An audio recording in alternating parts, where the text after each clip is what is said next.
de hoje, História dos Avivamentos. Nós vamos compartilhar essa matéria, essa disciplina empolgante com vocês. Vocês podem abrir a apostila nessa disciplina, nessa matéria. Bom, História dos Avivamentos. Como é importante estudar a história, entender, por exemplo, a história do pensamento cristão, como o pensamento cristão se desenvolveu, como as doutrinas se desenvolveram, como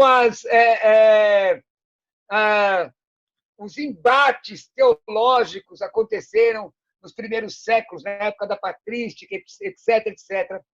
E também estudar a história da igreja, não é?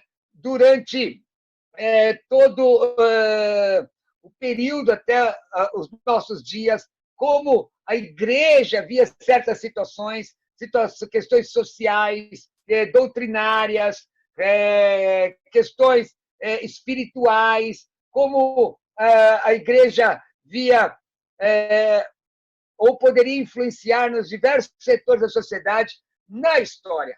Bom, com relação à história dos avivamentos, a história do pensamento cristão, nós podemos ler alguns livros, eu tenho até alguns aqui, Dicionário Ilustrado dos Intérpretes da Fé, de Justo L. Gonzalez, está aqui na minha biblioteca.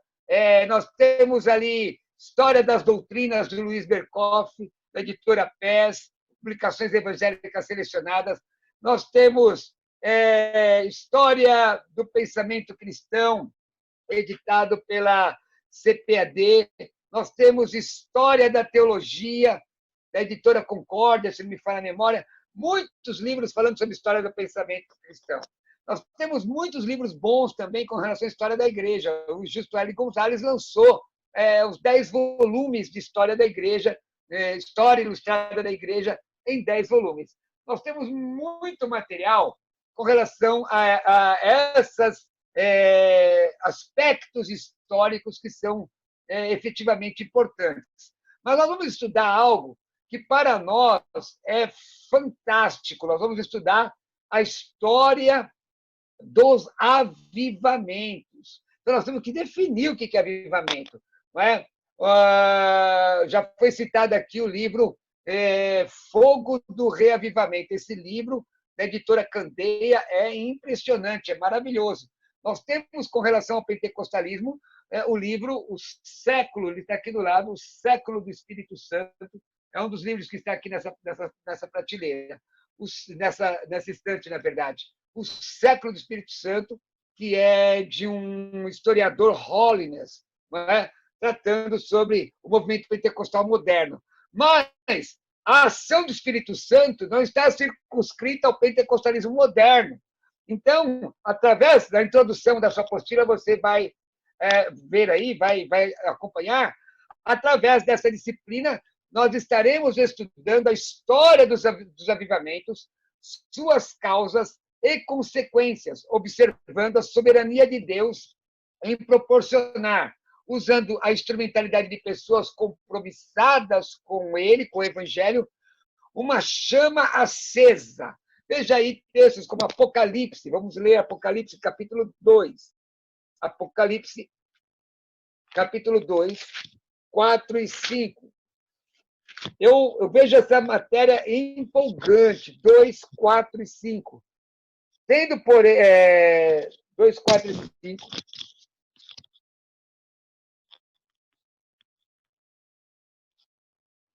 Tendo, porém, contra ti que abandonaste o teu primeiro amor, lembra-te, pois, de onde caíste, e arrepende-te e volta à prática das primeiras obras. Se não, venha a ti e moverei do seu lugar o teu candeeiro, caso não te arrependas. Está falando da igreja de Éfeso. Veja, a igreja de Éfeso era uma igreja que tinha doutrina, doutrinariamente correta, uma igreja que era trabalhadora. Veja, o versículo 2 mostra que o Senhor conhecia as obras, o labor, a perseverança, que era uma igreja que não suportava homens maus, porém havia deixado o primeiro amor. Então, era necessário um reavivamento. Era necessário que eles se arrependessem, era necessário que eles voltassem a Deus.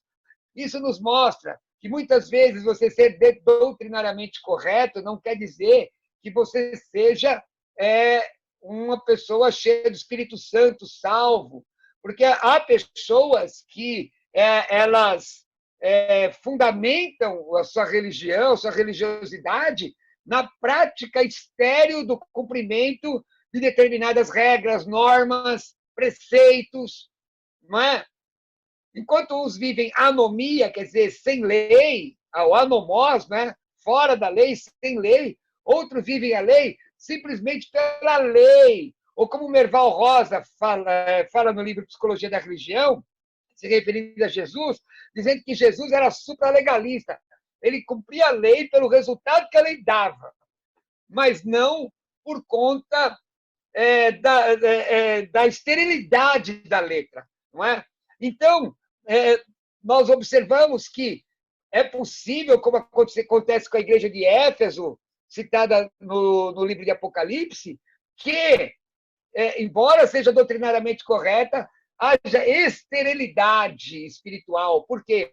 Porque o amor ele constrange o cristão a manifestar a graça de Cristo na terra. Bom, em tempos de crise espiritual, nós vemos aqui que o Senhor ele sempre levanta alguém, não é? Em tempos de crise espiritual, pois a busca de um transcendente, quer dizer, a busca da religiosidade é inerente a todo ser humano, conforme ensina a psicologia da religião. E aí nós vamos para o Salmo 42. Salmo 42, abra comigo. Salmo 42, verso, no caso aqui, verso 2. Salmo 42, verso 2, que diz: a minha alma tem sede de Deus, do Deus vivo. Quando irei e me apresentarei, ou me verei perante a face de Deus? Vamos do verso 1 aqui. Como suspira a corça pelas correntes das águas, assim por ti, ó Deus, suspira a minha alma. A minha alma tem sede de Deus, do Deus vivo. Quando irei e me verei perante a face de Deus? Quer dizer, o salmista não se contenta, né? O salmista não se contenta com a esterilidade da religião.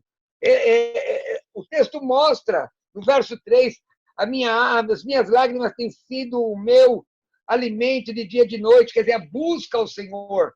E aí, o profeta Isaías diz: buscai ao Senhor enquanto se pode achar, invocai enquanto está perto. O profeta maior, o profeta Jeremias, que tem os profetas maiores, diz que quando você busca de todo o coração, você vai encontrar.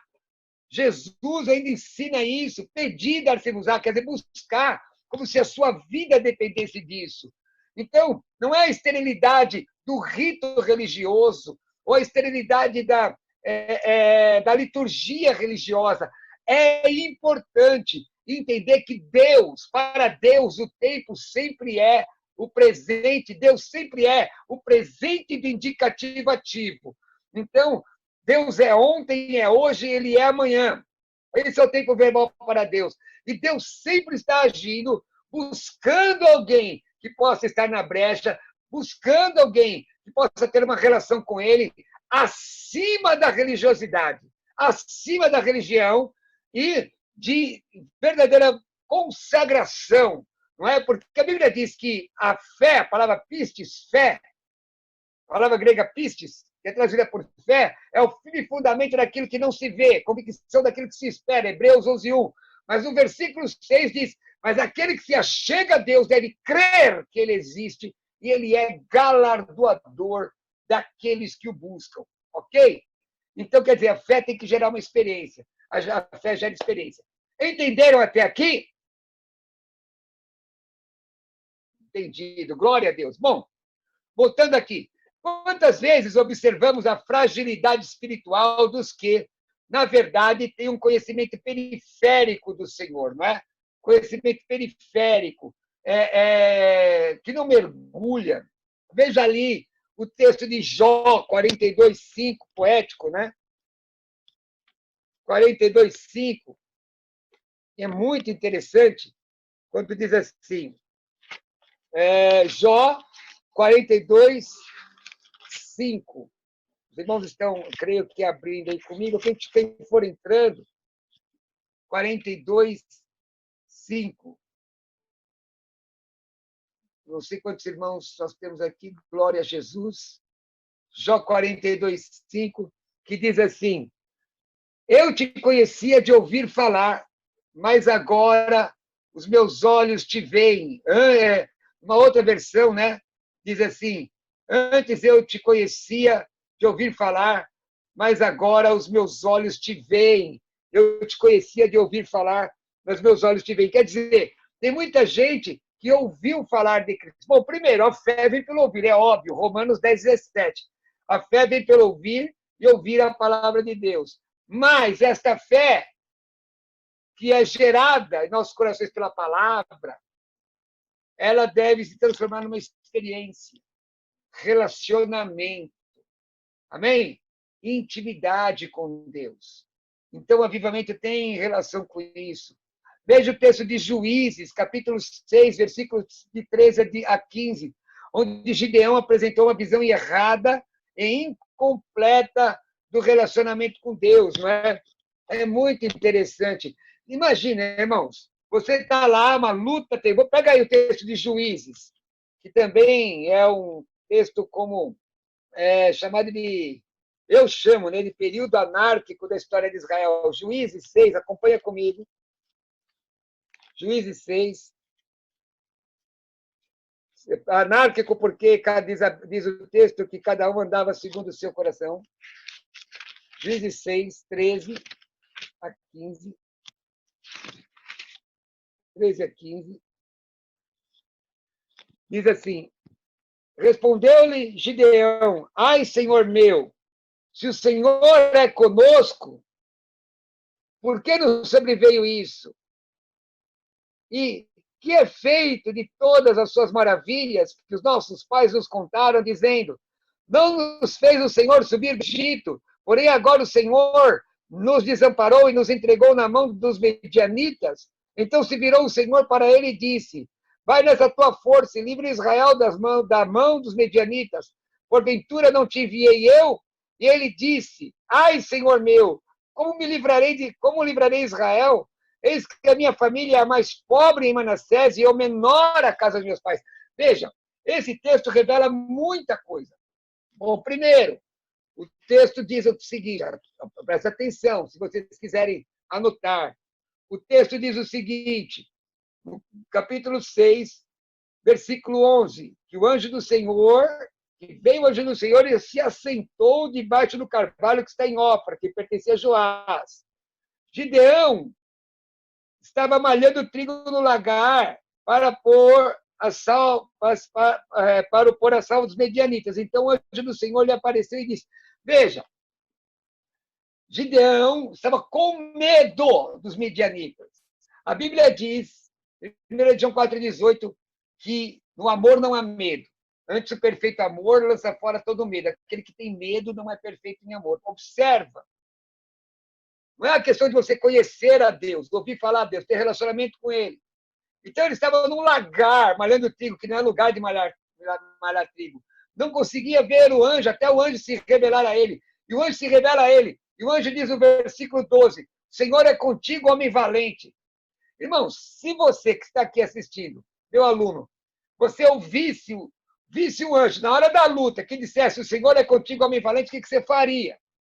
O que é que você faria? Gideão, ele fez algo completamente fora do normal, né?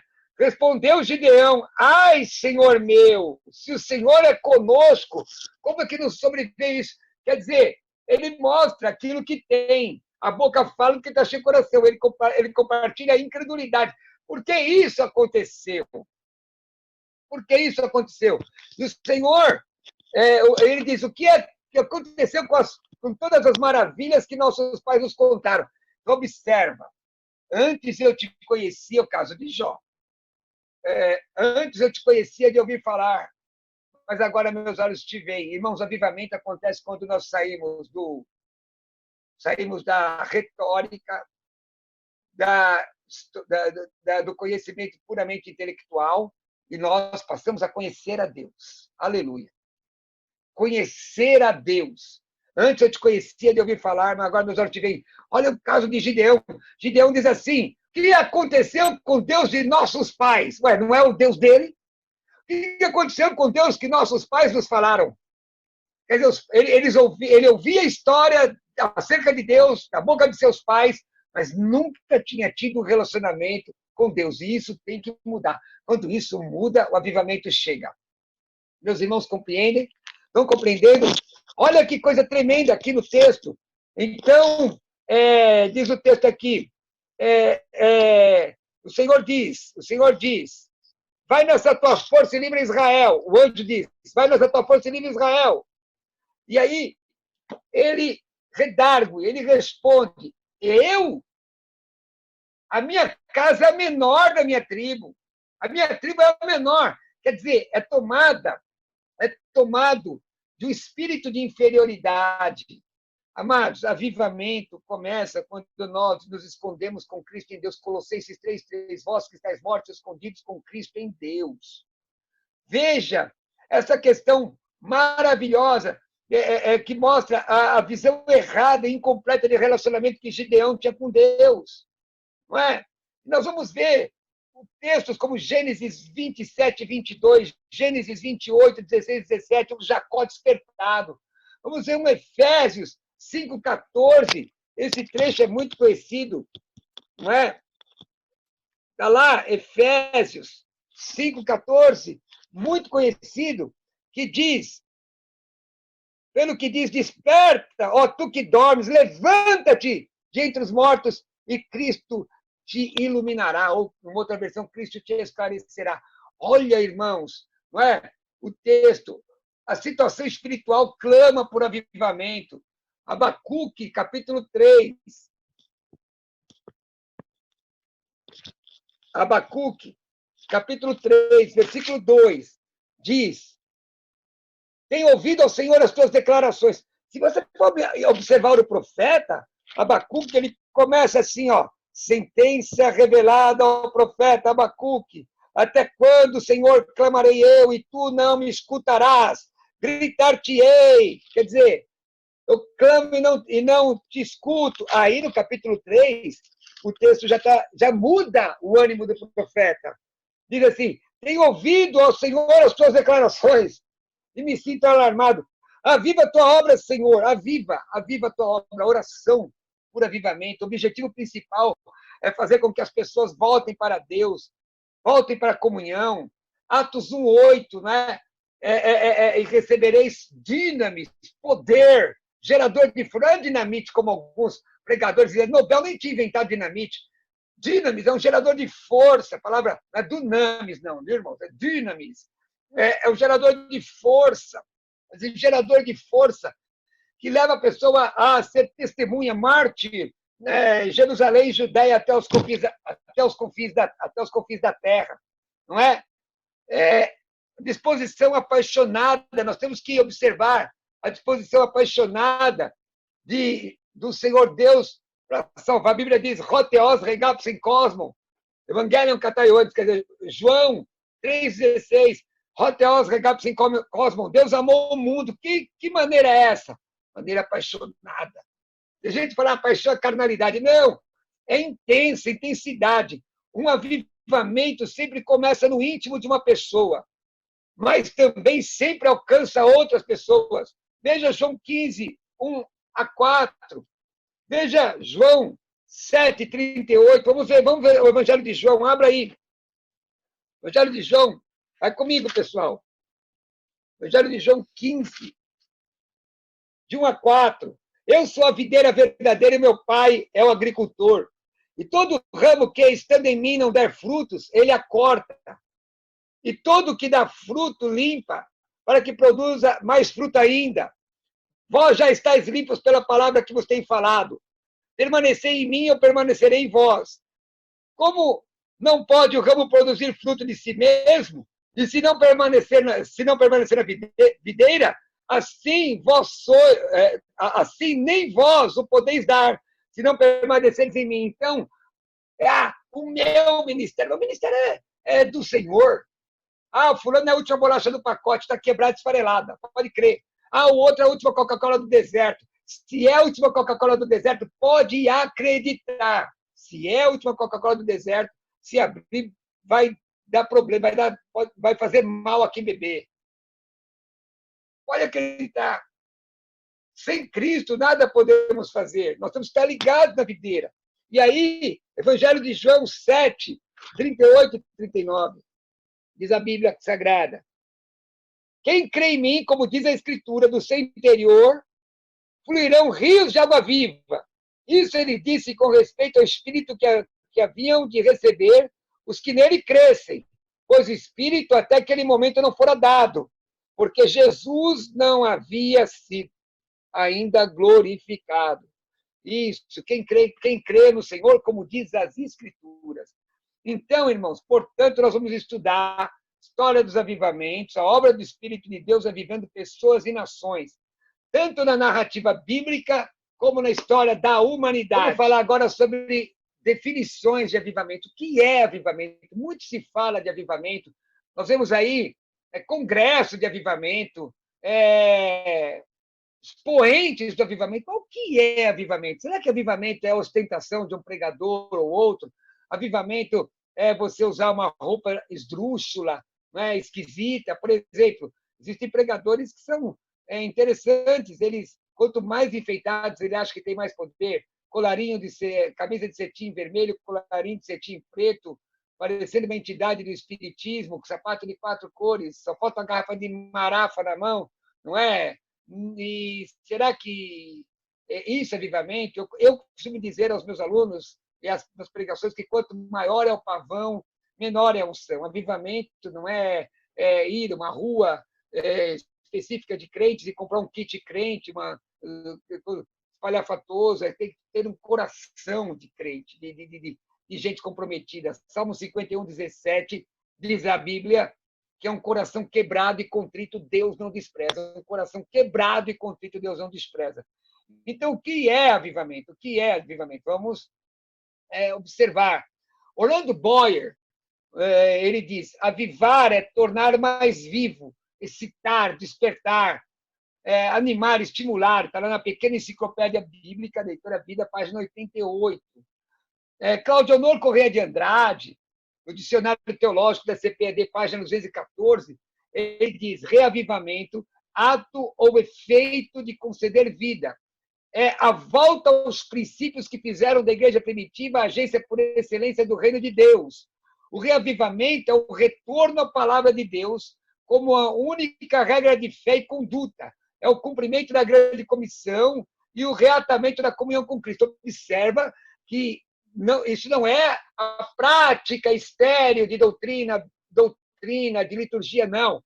Mas viver a palavra. Tiago 22, ser depois praticante da palavra e não somente ouvintes, enganando-vos a vós mesmos. Né? Sede cumpridores da palavra da versão atualizada. O Conciso Dicionário de Teologia Cristã, do M.J. Erickson, da JUERP, página 140, coloca: reavivamento é movimento de tendências em várias épocas da história, referentes ao surgimento ou à renovação do interesse pelas coisas espirituais. Ainda, o Dicionário de Teologia de Baker, né, a tradução do inglês, F. Carlton Butch, faz a seguinte colocação: reavivamento, evangelização são boas novas. Reavivamento é a nova vida. Evangelização são boas novas. Reavivamento é nova vida. Evangelismo é o homem trabalhando para Deus. Reavivamento é Deus trabalhando em um caminho soberano em favor dos homens. Reavivamento sempre envolve a pregação do julgamento divino, confissão de pecados, arrependimento, aceitação gratuita da salvação, a autoridade das Escrituras e alegria e disciplina na vida cristã. O momento de reavivamento não é o último. Os efeitos do reavivamento sempre duram. Olha que definição maravilhosa. Irmãos, que coisa gloriosa, gloriosa. Bom, Walter A. Elvel, editor da Enciclopédia Teológica, Histórico-Teológica da Igreja Cristã, volume 3, página 236, coloca: reavivamento, movimento dentro da tradição cristã que enfatiza o apelo da religião à natureza emotiva e efetiva dos indivíduos, bem como a sua natureza intelectual e racional.